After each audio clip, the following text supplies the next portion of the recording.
Sir మరి Gulbarg SI police అడగలేదా మీరు ఎన్బిడబ్ల్యూ అన్నారు? అయితే తీసుకొచ్చిన తర్వాత నెక్స్ట్ డే చెప్పినాం ఆయనకి. ఆయన ఇమ్మీడియట్లీ జీప్ వేసుకొని వచ్చేసిండు. शिवा आप गलत बोले मेरे को क्यों ऐसा बोले तो नहीं साहब बहुत इसमें प्रेशर है हमारे को वांटेड है बोले तो ఆయన కూడా ఇక్కడ వచ్చి చాలాసేపు ఆయన ఇంటరాక్షన్ చేసిండు. అలా ఎస్పీ అప్పుడు నటరాజన్ అని ఐపీఎస్ ఉండే ఆయన కొంచెం సీరియస్ అయిందంట. మీరు ఎందుకు పట్టుకోలేకపోయారు, వాళ్ళు వచ్చి ఎందుకు పట్టుకున్నారు అది అని చెప్పి కొంచెం నన్ను చీట్ చేసినది కొద్దిగా ఫీల్ అయింది. తర్వాత ఇప్పుడు కూడా మంచి పోలీస్ ఆఫీసర్ ఆయన ఏసీపీ బెంగళూరులో ఉన్నారు ప్రజెంట్. తర్వాత బాగా గుర్తుండిపోయిన సంఘటన అండి ఆ తర్వాత ఈ ఇన్సిడెంట్ కంటే కొద్ది ముందు రోజు ఒక హీనియస్ క్రైమ్ ఒకటి అయింది. అది కొంచెం వాస్తవంగా ఏంటంటే కోయిర్కు సంబంధించి ఒక అమ్మాయి 14 years ఉంటుంది. ఆ అమ్మాయి కొంచెం మెంటల్లీ ఇన్బ్యాలెన్స్ ఉండే. ఆమె ఒక రోజు సడన్గా కోయిర్లో రైల్వే స్టేషన్కి వచ్చింది. రైల్వే స్టేషన్లో ట్రైన్ ఎక్కి జైరాబాద్ వచ్చింది. జైరాబాద్లో దిగిన తర్వాత ఆ అమ్మాయికి ఏం చేయాలో తెలియదు. నైట్ ట్రైన్ 1 o'clock దిగింది. ఆ ఇంట్లో మిస్ అయింది. వాళ్ళ తల్లిదండ్రులు కూడా చూసుకోలేదు. దిగిన తర్వాత ఆ అమ్మాయి రైల్వే స్టేషన్ బయట తిరుగుతూ ఉంటే ఒక ప్రైవేట్ ఎంప్లాయ్ అతను ఏం చేశాడు, వాళ్ళ ఇంటికి ఏంటంటే ఇక్కడ బస్ స్టాండ్ దగ్గర క్రాస్ కంట్రీ నడుచుకుంటూ వాళ్ళ రైల్వే స్టేషన్ నుంచి పోయే టైంలో ఏం చేశాడు, ఈ అమ్మాయి బయటకు కూర్చుంటే ఆయన కొంచెం డ్రంక్ అండ్ కండిషన్ ఆ అమ్మాయిని రేప్ చేయడం జరిగింది. చెట్ల పొదలు ఉంటే అక్కడ రేప్ చేసి బాగా బ్లీడింగ్ అమ్మాయికి మొత్తం చేసి వెళ్ళిపోయాడు అక్కడి నుంచి. ఆ కేసు వాస్తవం కూడా అప్పుడు ఎగ్జాక్ట్లీ 1:30 మంచి బాగా గాఢ నిద్రలో ఉన్నాం. ఒక ఆటో డ్రైవర్ ఫోన్ చేసిండు. ఇంతకుముందు మీకు చెప్పినట్టు ప్రతి పర్సన్ కూడా ఇన్ఫర్మేంటే. ఫోన్ చేసి సార్ ఇక్కడ ఎక్ లड़की है सब इधर पूरा गंदा है पूरा खूना ऐसा जा रहा है सब అంటే ఏమైందంటే कुछ हुआ साहब अनकॉन्शियस हो रहा हूँ అంటే ठीक है मैं आ रहा हूँ అని నా దగ్గర అప్పుడు బుల్లెట్ ఉంటే వేసుకొని ఫాస్ట్గా వెళ్ళిపోయాను. అక్కడనే నేను పోయే వరకు అమ్మాయి మొత్తం బ్లడ్ ఉండే. ఆ నుంచి చూసి శ్రీధరెడ్డి సార్కి ఫోన్ చేస్తే ఫస్ట్ హాస్పిటల్ షిఫ్ట్ చేసి అమ్మాయిని అని చెప్పి షిఫ్ట్ చేసినాం. అయితే అందులో ఈ ఆటో డ్రైవర్స్ నైట్ ఎవరైతే తిరుగుతారో వాళ్ళు అందరూ కూడా మనకు డైలీ ఏం జరిగినా చెప్పేవాళ్ళు. అన్నోన్ పర్సన్ ఎవరైనా కనిపిస్తే వాడు ఒక చిన్న క్లూ ఇచ్చాడు. సార్ ఏమన్నాడంటే ఈ తెల్లవారితే పెద్ద ఇష్యూ అయిపోతుంది, 80% పట్టుకోవాలి ఎవరనేది. సీసీ కెమెరాస్ లేవు, ఏం లేవు, ఎవరో కూడా తెలియదు. అమ్మాయిని హాస్పిటల్లో చేంజ్ చేసి ఇక్కడ నుంచి షిఫ్ట్ చేద్దామని చెప్పేసి అమ్మాయిని సంగారెడ్డి షిఫ్ట్ చేశాం. ఈ ఆటో డ్రైవర్ని పిలిచి మాట్లాడినాం, మీరు ఎవరెవరిని తీసుకుపోయారు, ఎక్కడెక్కడ డ్రాప్ చేశారు. ఇందులో ఒక నౌషద్ అని ఒక ఆటో డ్రైవర్ అతను చెప్పాడు, సార్ మార్నింగ్ 4:30 ఆ టైంలో సార్ నేను మొత్తం తిరుగుతూ ఇంటికి పోతున్నా సార్. ఇంటికి పోతున్నప్పుడు ఒకడు తాగి సార్ దానికంటే ఈ అఫెన్స్ అయిన తర్వాత రామ్నగర్ బ్రిడ్జ్ ఉంటుంది, ఆ బ్రిడ్జ్ నుంచి అటు పోతున్నాడు సార్ వాడు. నాకు ఎందుకో తోడా డౌట్ అయ్యే సార్ ఇంకా ఊపిరాను అన్నాడు. అయితే ఇప్పుడు అక్కడ చాలా హౌసెస్ ఉన్నాయి. అప్పుడు ఓన్లీ ఒక 10 to 15 houses ఉండే అక్కడ. ఎందుకైనా మంచిది ఎలాంటి డ్రెస్ వేసుకున్నాడు అయ్యిందంటే అతను చెప్పిండు, ఈ కొంచెం కంపెనీ కలర్ డ్రెస్ ఉంది సార్, యాష్ కలర్ డ్రెస్ ఉంది అయ్యిందని. అప్పుడు 4:30 అట్లా అవుతుంది. తెల్లవారు లోపల ఏదో ఒకటి చేయాలి అట్లని చెప్పేసి అందరు కానిస్టేబుల్ని పిలిపించి ప్రతి ఒక్క ఇల్లు ఒకరు చెక్ చేయండి, ఈ డ్రెస్ ఎవరు వేసుకుంటే వాళ్ళని తీసుకొచ్చి కూర్చోబెట్టండి. అట్లా వాడు ఏం చేసి ఇంటికి పోయి డ్రెస్ ఇప్పేసి ఆ డ్రెస్ ఇంట్లో ఉంది. అయితే వాడిని అడిగితే అప్పుడే పడుకున్నట్టు తెలిసిపోయింది. పట్టుకున్న తర్వాత వాడు ఏం చెప్పలేదు. పిఎస్కి తీసుకొచ్చినాం. కొంచెం మా వేలు అడిగితే తప్పైంది సార్ అన్నాడు. వాళ్ళ దగ్గర బ్లడ్ స్టెయిన్స్ కూడా ఉండే బట్టలకి. లాకప్ వేసి సార్కి ఫోన్ చేసినాం, సార్ వాళ్ళు దొరికింది సార్ అని చెప్పి. సార్ వచ్చి బాగా హక్ చేసుకొని వెరీ గుడ్ షో, ఎక్సలెంట్ అయ్యేది. అది చాలా అసలు ఆ రోజు కనుక వాడు దొరకకుండా ఉంటే కొద్ది సెన్సేషనల్ అయ్యేది. కాకపోతే మళ్ళీ కొద్ది రోజుల తర్వాత ఆ అమ్మాయి మెంటల్ ఇన్బ్యాలెన్స్ తోటే బాయిలో దూకి సూసైడ్ చేసుకుంది, చనిపోయింది అమ్మాయి. ఆ కేసు ట్రయల్ కాకముందే చనిపోయింది అమ్మాయి. వాడు తర్వాత కనపడ్డాడు.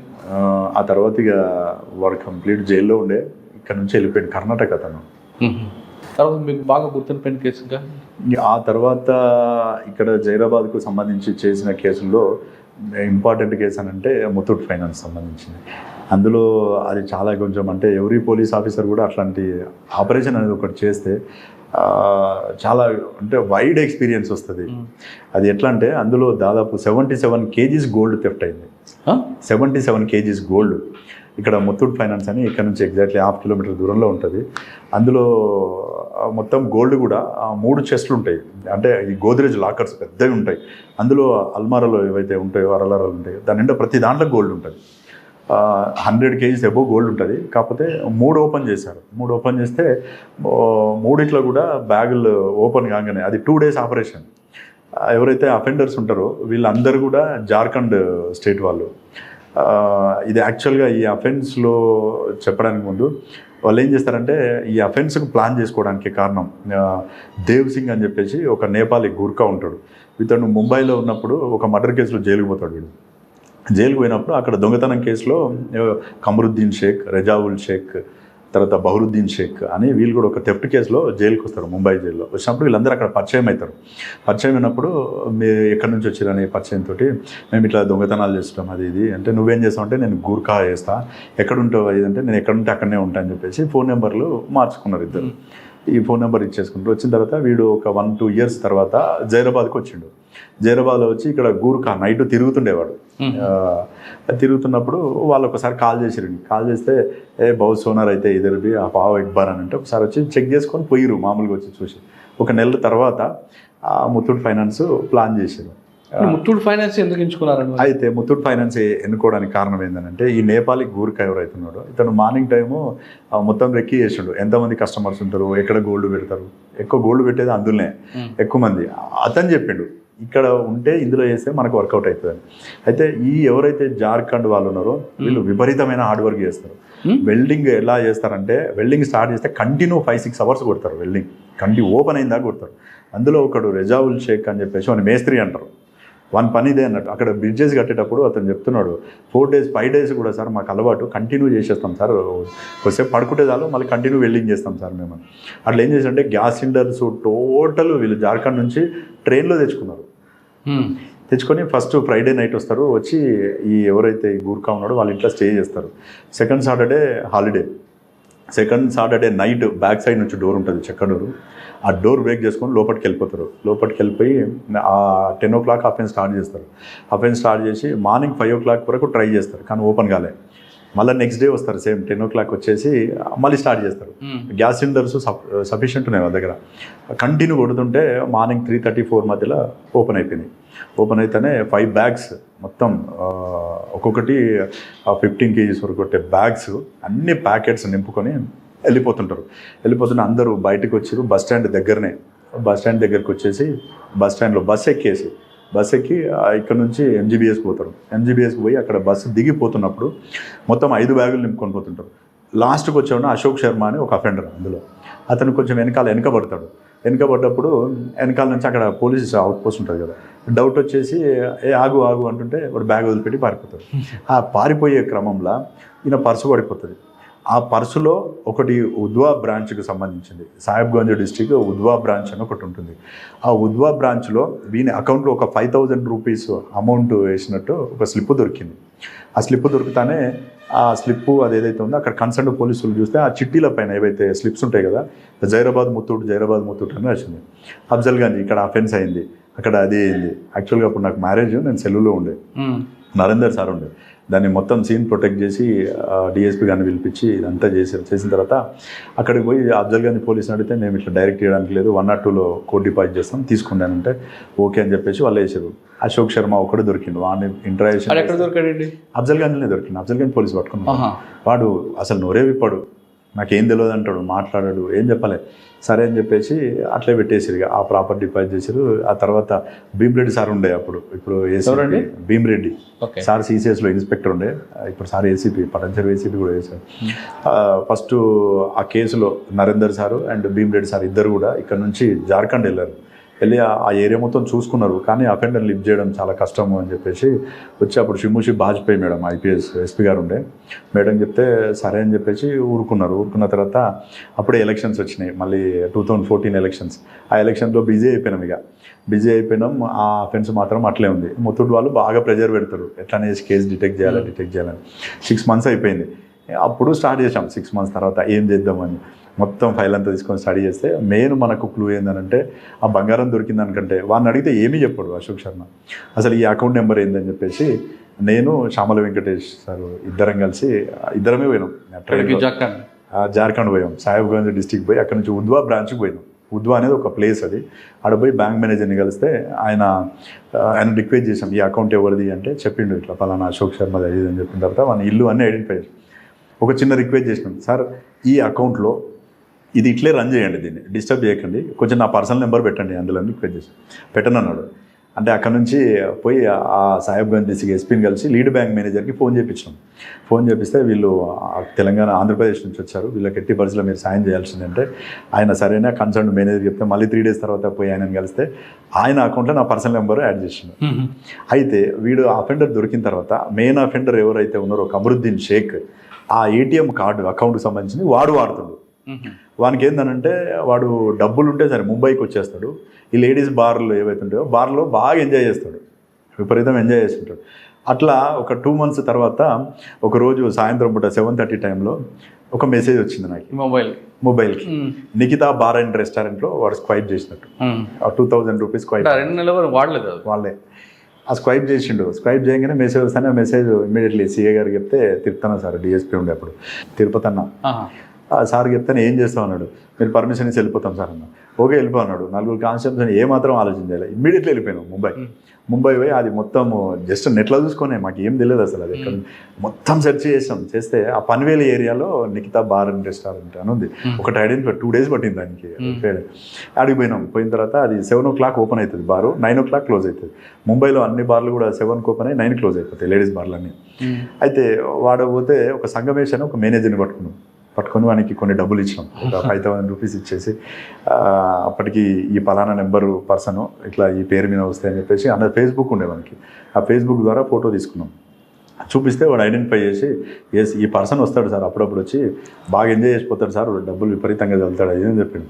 మేము ఇక్కడే ఉంటాం 10 days అయినా 15 days అయినా, అతను ఎప్పుడు వచ్చినా సరే మాకు చెప్పు అని చెప్పినాం. ఆ 10 days ఉన్నాం వాడు రాలే. మళ్ళీ హైదరాబాద్ వచ్చినాం వాడు వచ్చినాడు. మళ్ళీ మెసేజ్ వచ్చింది. మళ్ళీ పోయిన తర్వాత వాడు అక్కడే ఉన్నాడు. అయితే 2 days వెయిట్ చేసాం, 2 days వరకు వాడు రాలే. అయితే ముంబై తిరుగుదామని చెప్పేసి బాంద్రా ఏరియాకి పోయినాం మేము. ముంబైలో విపరీతమైన ట్రాఫిక్ కదా, తెలియదు మాకు. పోయి బాంద్రా ఏరియాలోనూ వాడు బార్కి వచ్చింది. ఆ నుంచి ఇక్కడికి వచ్చే వరకు టైం క్లోజ్ అయింది, మళ్ళీ పోయిండు. ఇంక ఇట్లా లాభం లేదని చెప్పేసి మనం నమ్ముకున్నది CDR. 10 రోజులు ఏం చేస్తారండి? వెయిట్ చేసాం వస్తాడని చెప్పేసి. ఎందుకంటే మన ఫోన్ నెంబర్ బోర్ అంటే తప్పదు కదా, వెయిట్ చేయాల్సింది. అదే కదా పేషెన్సీ కావాల్సింది మన క్రైమ్లో. అంత అంటే పట్టుకోవాలన్న ఒక జీలు గట్టిగా ఉంది. వానొక్కని పట్టుకుంటే ఎట్టి పరిస్థితిలో తెలిసిపోతుందని మనకు ఉన్నది ఒక్క క్లూ అది. ఇక ఆ తర్వాత ఇది కాదని చెప్పేసి మళ్ళీ వచ్చినాం. CDRs ఇక ఏమైనా చేయాలని చెప్పేసి ఇక్కడ డంప్ అక్కడ డంప్ తీసి డంపు పెట్టేసి ముంబైది అది కంపేర్ చేస్తే వన్ నెంబర్ వచ్చింది. నెంబర్ కంటిన్యూ ట్రాక్ చేసుకుంటూ మన హైయెస్ట్ CDRs ఎవరున్నాయి ఏం కథ అని చూస్తే వీడు మళ్ళీ ఒక నేపాలీ అతనికి కాంటాక్ట్ ఉన్నాడు. నేపాలీ ఓకే, ఒక నేపాలీ గూర్ఖాకు ఇంకొక కాంటాక్ట్ దొరికింది. జీడిమెట్ల ఏరియాలో ఉంటుండే. ఆ జీడిమెట్ల వాణి పట్టుకుంటే వాడు ఇది మా మామ నెంబర్ సార్, చెన్నైలో ఉంటాడని చెప్పింది. ఆ చెన్నైలో వీనితో వాడిని పిలిపించి దామామ కొంచెం అది ఉందంటే అతను వచ్చింది ఇడికి. ఆ చెన్నైలో ఉన్న వానికి ఈ కమరుద్దీన్ కాంటాక్ట్లో ఉన్నాడు. వీనితో ఫోన్ చేయించినాం. అయితే వీడిద్దరు కలిసి ఒక థెఫ్ట్ కేసులో జైలుకి పోయారు ఇద్దరు. వాడు చెప్పగానే అయితే అక్కడ పోయిన తర్వాత ఈ పైసలన్నీ అయిపోయినాయి. ఇక తాగి తిరగడమే కదా వీళ్ళ పని. ఒక మంచి ఆ ప్లేస్ చూసినా మంచి బ్యాంక్ ఉంది అంటే ఇక్కడ చెప్తే వానికి డౌట్ వస్తుందని పూణే అని చెప్పించినాం. మనం పూణేలో ఉంది ఆ ఫ్రెండ్స్ వచ్చేయని అన్నాడు. ఫస్ట్ ఎక్కడ కలుద్దామంటే హైదరాబాద్లో కలుద్దాం మనం అని అన్నాడు. ఫ్లైట్లో తిరుగుతారు వీళ్ళు అందరూ, అఫెండర్స్ అందరు కూడా. మంచి టక్ వేసుకొని ఫ్లైట్లో టికెట్ బుక్ చేసుకున్నాడు. అయితే నేను ఎయిర్పోర్ట్లో పనిచేసిన కాబట్టి ఇమిగ్రేషన్ కొంచెం ఇది ఉండే, మన ఆధార్ కార్డు మన దగ్గర ఉంది. ఆధార్ కార్డు డీటెయిల్స్ చెప్తే వాళ్ళు చెప్పేశారు నేను పలానా కింగ్ఫిషర్ ఉండే, కింగ్ఫిషర్లో ఫ్లైట్ బుక్ అయింది, connecting flight Bengaluru to Hyderabad. Night వాడు అక్కడికి 12 o'clock అక్కడ దిగుతాడు. మళ్ళీ కనెక్టింగ్ ఫ్లైట్లో మార్నింగ్ 3:45 హైదరాబాద్లో దిగుతాడు. డిఎస్పీ గారు, సిఐ, నేను ఒక 10 మంది వినవానికి పోయి నన్ను లోపలికి పోమన్నాడు. నాకు అక్కడ కొద్దిగా ఆ లోపల పరిచయాలు ఉండేసి ఇమిగ్రేషన్ బ్లేజర్ వేసుకొని లోపలికి వెళ్ళిపోయాను. ఆ లాడర్ దగ్గరికి పోయి నిలబడ్డా. మంచి రేబాన్ గ్లాసులు పెట్టుకుని, బ్లూ కలర్ షర్ట్ వేసుకుని, ప్యాంట్ వేసుకుని, టక్ వేసుకుని, ట్రావెల్ బ్యాగ్ కొట్టుకొని వస్తుంది సల్మాన్ ఖాన్ లెక్క. పోయి వెనకాల నుంచి పట్టుకోగానే వానికి షాక్ ఇస్తే ఎట్లయితే జలకి ఒక్కసారి పరిశాన్ అయిపోయింది. వానే ఫస్ట్ డైరెక్ట్ అతన్ని పట్టుకున్నాను, డైరెక్ట్ రన్వే మీద పట్టుకొని చలో అంటే మేరకు క్యూ పగడే కాముష్ ఆవాప్ అని చెప్పేసి దగ్గర పిస్టల్ ఉంటే చూపించేసి తీసుకొచ్చి ఇంట్రాగేషన్ చేసిన తర్వాత చెప్పేసిండు, మొత్తం చెప్పేసిండు. సార్ అపెండ్ చేసినాం బౌద్ధ సోనా మిలే హమారేకు ఓ పూరా జానే కే టైం పే ఐసా ఐసా एक बैग इधर और एक కలకత్తాలో ఒక బ్యాగ్ వదిలేసాడు. ఎందుకు? అది కూడా అయితే వాళ్ళు ఏం చేశారంటే మనం ట్రైన్ కూడా ట్రాక్ చేసాం, వీళ్ళు వెళ్ళిపోతున్నప్పుడు ఏ ట్రైన్ ఎక్కిరని చెప్పేసి. అక్కడ కలకత్తా పోలీస్కి చెప్తే ఆ ట్రైన్ కంటే ముందు, కలకత్తా కంటే ముందే డ్రాప్ అయ్యారు వీళ్ళు. డ్రాప్ అయినప్పుడు అన్ని రైల్వే స్టేషన్ అలర్ట్ చేశాం కదా, వాళ్ళు ఏం చేశారంటే ఎక్కడెక్కడైతే ముందు డ్రాప్ అవుతారో ఆ రైల్వే పోలీస్ బాగా యాక్టివ్ ఉన్నారు. చూసి వీళ్ళు పోలీసుని చూసి దిగే బ్యాగులు కూడా చెప్పేసి మనం పెద్ద బ్యాగ్స్ ఉండొచ్చు వాళ్ళ దగ్గర అని. ఆ బ్యాగ్లో ఎమ్మటి పడితే ఒక బ్యాగ్ వదిలేసి పారిపోయారు, ఇంకా 3 బ్యాగులు అక్కడ మిగిలినాయి. అచ్చా అని చెప్పేసి మళ్ళీ తర్వాత పోయి అక్కడ వాళ్ళు కూడా డిపాజిట్ చేశారు, అది బ్యాంక్ నుంచి రికవర్ చేసుకున్నాం. ఆ తర్వాత ఇక్కడ ప్లాన్ చేసినాం, ఇక పూణే ఆల్రెడీ అఫెన్స్ ప్లాన్ చేసినాం కదా, కమరుద్దీన్ తోటి వాళ్ళందరికీ ఫోన్ చేపించి, రిజావుల్ షేక్ గారికి, బదరుద్దీన్ షేక్కి, వీళ్ళందరికీ ఫోన్ చేపిస్తే వాళ్ళందరూ కూడా ఓకే మేము వస్తాం అక్కడికి అని చెప్పేసి చెప్పారు. కానీ రావట్లేదు, అంత ఈజీగా ఎవరు నమ్మట్లేదు. ఇట్లా కాదని చెప్పేసి చామల వెంకటేష్ సార్, నేను, మన శ్రీనివాస్ నాయుడు సార్, వీళ్ళు బాగా యాక్టివ్ సార్. వాళ్ళు విపరీతం ఎంకరేజ్ చేసేవాళ్ళు, అసలు క్రైమ్ చేస్తున్నారంటే. పోయినాం అప్పుడు, పోయేసి అక్కడే స్టే చేశాం. ఇక జార్ఖండ్ పోయినాం. జార్ఖండ్ పోయి అక్కడ ఇక్కడ నుంచి ఇక్కడ కొంతమంది అరటి దుకాణంలో వీళ్ళు మార్కెట్ వాళ్ళు ఉంటారు కదా, వీళ్ళు ఇక్కడ నుంచి అక్కడికి పప్పులు సప్లై చేస్తారు. అక్కడ ఒక మార్కెట్ అతన్ని పట్టుకున్నాం. ఆయనకి రాజ్మహల్ అని ఒక ఏరియా ఉంటుంది, ఆ రాజ్మహల్ ఏరియాలో వీళ్ళు అక్కడ పల్లెల్ని టోలాస్ అంటారు. మనం ఇక్కడ పల్లె అంటాం కదా, పలానా మామిడి పల్లె అని, ఈ పల్లి ఆ పల్లె అంటాం కదా, అక్కడ టోలాస్ అంటారు. టఫ్ టోలా అని విలేజ్లు ఉంటాయి. ఈ టఫ్ టోలలో 3 అఫెండర్స్ ఉంటారు. ఆ ఇండ్లన్నీ చూసుకున్నాం. పైగా చూసుకున్న తర్వాత వచ్చి ఆ పప్పు మిల్లులో ఉండాలి నైట్. అక్కడ స్టే చేసినాం, 15 days అట్లా స్టే చేసినాం. అలా ఏరియా అన్నీ గుడిసెలు మొత్తం చాలా ట్రై చేసినాం. ఆ గంగా నదిలో ఒక నైట్ పోయి ఆ రాజ్మహల్ ఏరియాలో అంబుష్ వేసుకుని ఉన్నాం. అక్కడ ఒక దగ్గర జల్సా అవుతుంది, ఆ జల్సా ఏరియాలో వస్తారని చెప్పేసి. మనకు ఈ అఫెన్స్ మొత్తంలో కూడా మాకు లక్ ఏందనంటే, అక్కడ విజయలక్ష్మి మేడం అని మన ఏపీ మేడం, ఐపీఎస్ మేడం ఉండే అక్కడ, ఇక్కడ జార్ఖండ్లో. మేడం అప్పుడు ఎస్బీలో ఉండే. మేడం పోయి కలిసినాం. ఈ త్రూ నరేందర్ సార్ ఫస్ట్ పోయి కలిస్తే సార్ చెప్పిండు, మీరు శివ పోయి కలవండి మేడం అంటే. కలిస్తే అక్కడ ఒక మెయిన్ ఆలం కాచోర్ వాని పేరు, వాడు మోస్ట్ అఫెండర్, వాడు ఆ ఏరియా అన్నట్టు. వాడు మొత్తం పట్టిస్తా, కానీ డబ్బులు బాగా అడిగిండు. ఆ అఫెన్స్లో అసలు యాక్చువల్గా మెయిన్ అఫెండర్ని లిఫ్ట్ చేసే రోజు వాడు నాకు అపాచీ బైక్ కావాలంటాడు. అపాచీ బైక్ ఇప్పిస్తే పట్టిస్తా, లేకపోతే పట్టిని అంటాడు. శ్యామల వెంకటేష్ సార్, నేను, శ్రీనివాస్ నాయుడు సార్ ముగ్గురం ఉన్నాం. ఏటీఎంకి పోతే 40,000 వస్తాయి లిమిట్. అకౌంట్లో పైసలు లేని, అకౌంట్లో సాలిడ్ డబ్బులు మస్తున్నాయి, 1 lakh 1.5 lakh. పోయి తీస్తే 40,000 వస్తుంది. వాడు అయితే యాక్చువల్గా ఏంటంటే ఇందులో మెయిన్ రిసీవరు రజాక్ ముఖ్య. వాడు పోలీస్ తిరుగుతారని మనకు కొంచెం తెలిసిపోయి బంగ్లాదేశ్ వెళ్ళిపోయాడు. ఆడ బార్డర్ మాల్దా డిస్టిక్ ఉంటుంది, ఆ డిస్టిక్ నుంచి 11 kilometers పోతే బంగ్లాదేశ్లో పడిపోతారు. ఆ మేకలు బర్రెలు కాసుకుంటాను పోయి అందులో పడిపోయిండు. వాడు వస్తారు ఇడిగా. ఒకరోజు వీడంతా ప్లాన్ చేసిండు, ఏదో వేసి మొత్తానికి పిలిపించిండు మాల్దాకి. మాల్దా దగ్గర కాలియా చౌక్ అని ఉంటుంది, అక్కడ చాలా ఫేమస్ కౌంటర్ ఫేక్ కరెన్సీ. ప్రతి అఫెండర్ దగ్గర వెపన్ ఉంటుంది కదా. పని పిలిపించిండు, చూపిస్తా అంటాడు, బైక్ ఇప్పిస్తేనే చూపిస్తా అంటాడు. ఏటీఎం కార్డు పెట్టుకో, ఇందులో 1.5 lakh ఉంది, నువ్వు తీసుకుంటే నల్లేను మెరగ ఏటీఎం కార్డు నాకు గాడి ఓనా అంటాడు. వాడిని రిక్వెస్ట్ చేసి ఆ 40,000 ఇచ్చేసి, అప్పుడు ఇక డ్రా చేసేటట్లేదు, డబ్బులు వస్తలేవు, మళ్ళీ రేపటి వరకు ఆగాలి అని బాగా రిక్వెస్ట్ చేసిన తర్వాత వాడు సరే అని చెప్పి ఒప్పుకున్నాడు. అవన్నీ ఒక చౌరస్తా దగ్గరికి, బజ్జీలో బండి ఉంటుంది కదా, మిర్చి బండి దగ్గరికి తీసుకొస్తే వాడు నిలబడ్డాడు. వాడిని లిఫ్ట్ చేసుకున్నాం. వాడిని తీసుకొని వచ్చేసిన తర్వాత వాడు మొత్తం బంగారం కరగబెట్టేసినాం సార్, కరగబెట్టేసి అమ్మేసినాం. నాకు కొంత టైం ఇస్తే రికవరీ చేయగలుగుతాను.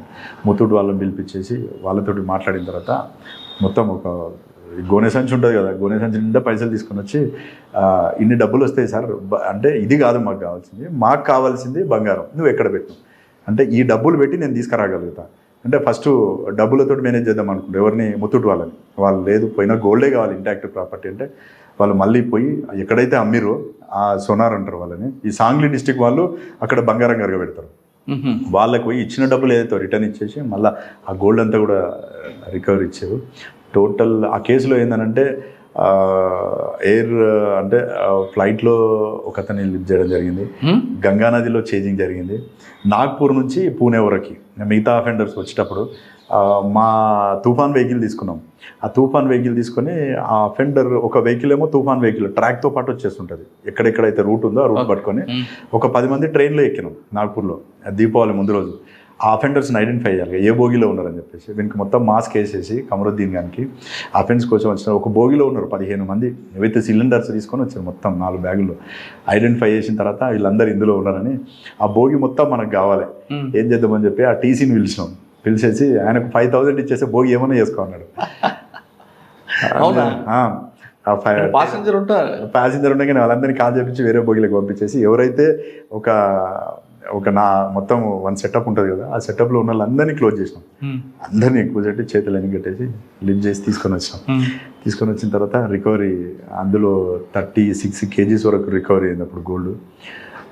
కాకపోతే అందులో గ్రేట్ అచీవ్మెంట్ ఏంటంటే టీం వర్క్ ఎక్సలెంట్. అసలు ఒక 25 days వరకు నేను, శ్రీనివాస్ నాయుడు సారు, శ్యామల వెంకటేష్ సారు, తర్వాత తిరుపతన సారు, డిఎస్పీ అక్కడే ఉన్నాం. మొత్తం మాల్దాలో ఉన్నాం, కాలేజ్ చౌక్లో ఉన్నాం, రాజ్మహల్లో ఉన్నాం.